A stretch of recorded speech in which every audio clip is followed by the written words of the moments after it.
Imagina só uma mangueira de jardim.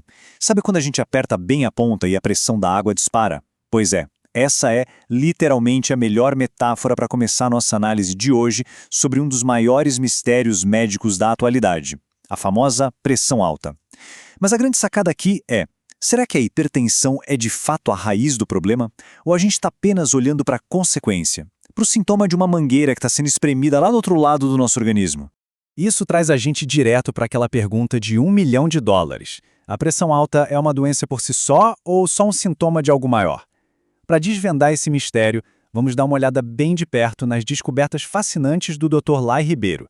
O material levanta uma hipótese super importante, de que para resolvermos a saúde do coração de verdade, precisamos investigar objetivamente os chamados falsos suspeitos. Existe uma chance enorme de que a medicina convencional tenha passado as últimas décadas apontando o dedo para os elementos nutricionais completamente errados. Olha que loucura. Bom, vamos mergulhar fundo nisso. A ideia da nossa análise de hoje é exatamente montar as peças desse quebra-cabeça médico e fisiológico de um jeito bem estruturado e totalmente imparcial, olhando para o que realmente impacta o nosso sistema cardiovascular. Então, o nosso roteiro é o seguinte: 1. A epidemia da hipertensão. 2. O mito do sal. 3. A verdade sobre as gorduras. 4. Magnésio, o mineral maestro. E 5. Fontes naturais e hábitos. Ponto número 1. A epidemia da hipertensão, uma ameaça silenciosa. Gente, a gravidade dessa epidemia não é brincadeira, não dá para subestimar. Pensa assim, quando os vasos sanguíneos não dão conta do fluxo, seja por enrijecimento ou por qualquer outro desequilíbrio, o corpo acaba sofrendo com vazamentos ou bloqueios. E as consequências podem ser severas, chegando a eventos fatais como infartos no coração ou até derrames cerebrais. E para ter uma ideia da urgência da coisa, os dados do Ministério da Saúde são bem chocantes. 9 pessoas com mais de 30 anos são internadas por hora, simplesmente por não estarem com a pressão arterial controlada. É o famoso inimigo letal e silencioso que não escolhe idade. E aí fica aquela pulga atrás da orelha, não é? Porque será que os conselhos tradicionais de saúde não estão conseguindo frear essa maré? O que nos leva à parte 2, o mito do sal, identificando o falso suspeito. Sabe aquela premissa médica dominante, aquela ideia clássica de que o sal é o grande vilão absoluto do coração? Então, essa ideia começa a ficar bastante questionável quando analisamos a história e a fisiologia de um jeito mais profundo. O relatório traz um ponto fascinante à tona, o tal do paradoxo japonês. Como é possível que os japoneses consumam a maior quantidade de sal do mundo todo e ainda assim continuem sendo um dos povos com a melhor saúde do planeta? Não faz muito sentido, né? Se o sal fosse esse culpado definitivo, a saúde do coração no Japão seria um desastre. Acontece que a demonização do sal começou lá atrás, em estudos antigos com animais. Nessas pesquisas, eles usaram doses de sal 10 a 20 vezes maiores que o recomendado e o mais agravante. Usaram aquele sal artificialmente refinado e não a forma integral que encontramos na natureza. E olha, a diferença estrutural entre eles é gigantesca. O sal refinado perde minerais essenciais só para ser purificado e ficar bem branquinho nas prateleiras com substâncias químicas como ferrocianato de alumínio. Ele recebe até dextrose, que nada mais é do que açúcar, apenas para durar mais tempo no mercado. Por outro lado, o sal integral, tipo a flor de sal ou o sal rosa, mantém os oligoelementos essenciais, ajuda a alcalinizar o corpo e ainda tem um teor de sódio absoluto bem menor.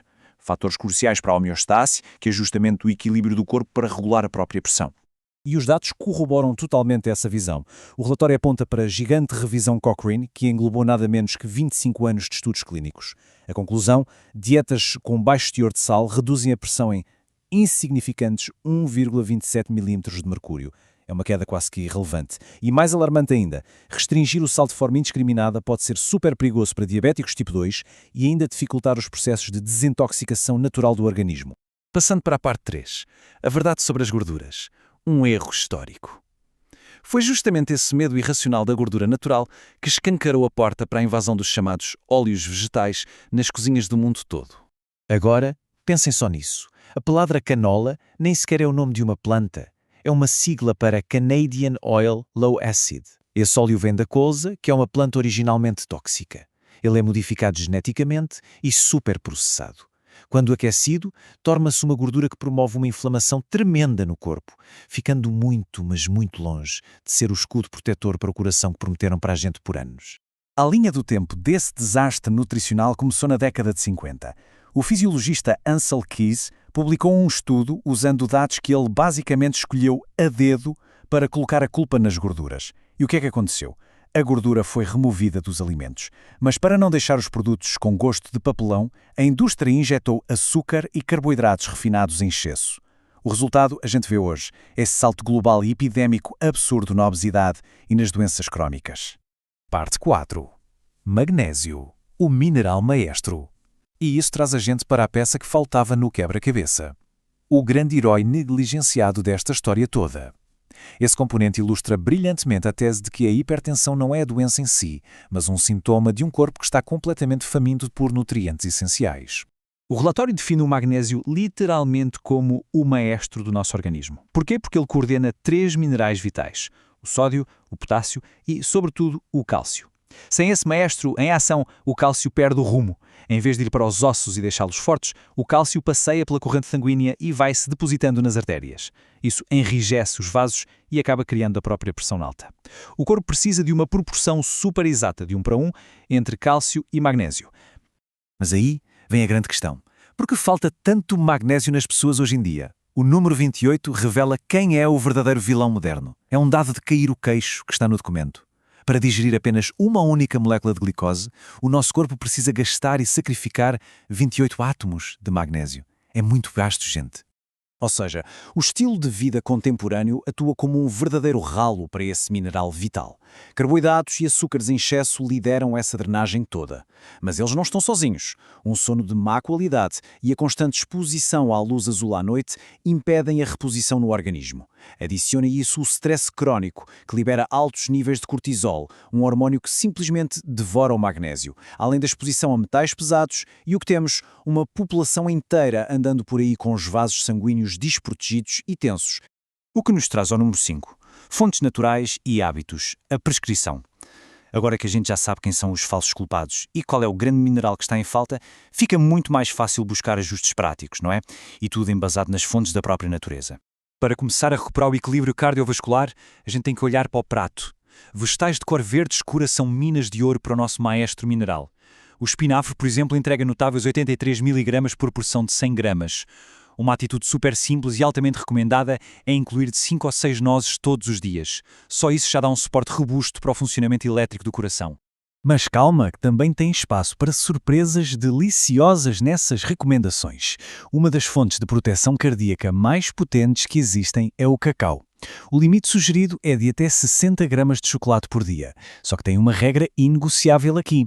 Precisa ter, no mínimo, 75% de cacau puro, sem adição de leite de jeito nenhum, porque o laticínio anula totalmente os benefícios antioxidantes e os minerais. Combinado? Fora da dieta, reduzir o cortisol é vital. A prática do aterramento, que é basicamente caminhar descalço na grama, na terra ou na areia por breves 10 a 15 minutos todo dia, age diretamente no sistema nervoso. Esse contato com a natureza promove um relaxamento imediato do organismo, tirando o corpo daquele estado de alerta constante e preservando os níveis de magnésio que o coração tanto precisa para bater compassado. Fechando a nossa exploração de hoje com uma reflexão final, o corpo humano possui os minerais certos para orquestrar sua própria saúde? Sabe, um corpo devidamente nutrido tem uma capacidade incrível de curar a si mesmo. Olhando para todas essas evidências trazidas pelo Dr. Lair Ribeiro, fica aquela percepção super clara de que o aumento da pressão arterial, na maioria das vezes, é só um grito de socorro por equilíbrio mineral. Não é um alvo isolado que se resolve retirando o sal essencial e ignorando a verdadeira nutrição. Que esses dados instiguem a gente a repensar conceitos e a olhar de forma muito mais crítica e investigativa para a verdadeira raiz da saúde do coração. Fica a reflexão. E a busca contínua por conhecimento real e estruturado. Até a próxima!